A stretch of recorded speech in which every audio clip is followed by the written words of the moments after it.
Welcome to building a projectile-based game, also known as a shooting game. First thing that we're going to look at here is when you click the link, just make sure that you put this in your own name. So I'm just going to call it Clone Wars. And I'm just going to make sure that I file and save that. So the first thing that we need to do is get some motion in our starship. So already have a backdrop for us, so we can kind of skip some of those steps. So we have the stars backdrop, spaceship sprite already to our project.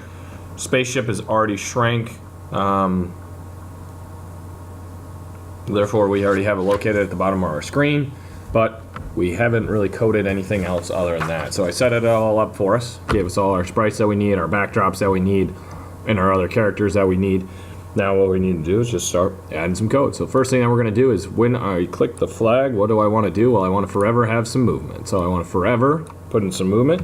And what I'm going to do for this is I'm going to do it based off from left and right arrows. So I'm going to do a key. So I'm going to say if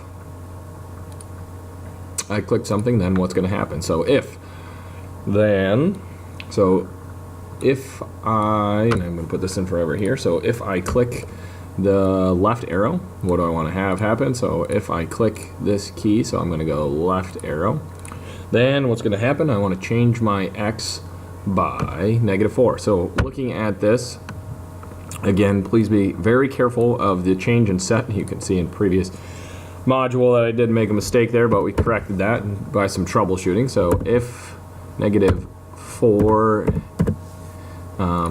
change by -4 with that. So now if I move my spaceship to the left by -4, the other thing I want to do for this control is if, and then do just the opposite. So now sensing to clicking the key of the right arrow, and now if I click the right arrow, I will now change my X by not -4 but by +4. So now I have equal motion in the left and right direction.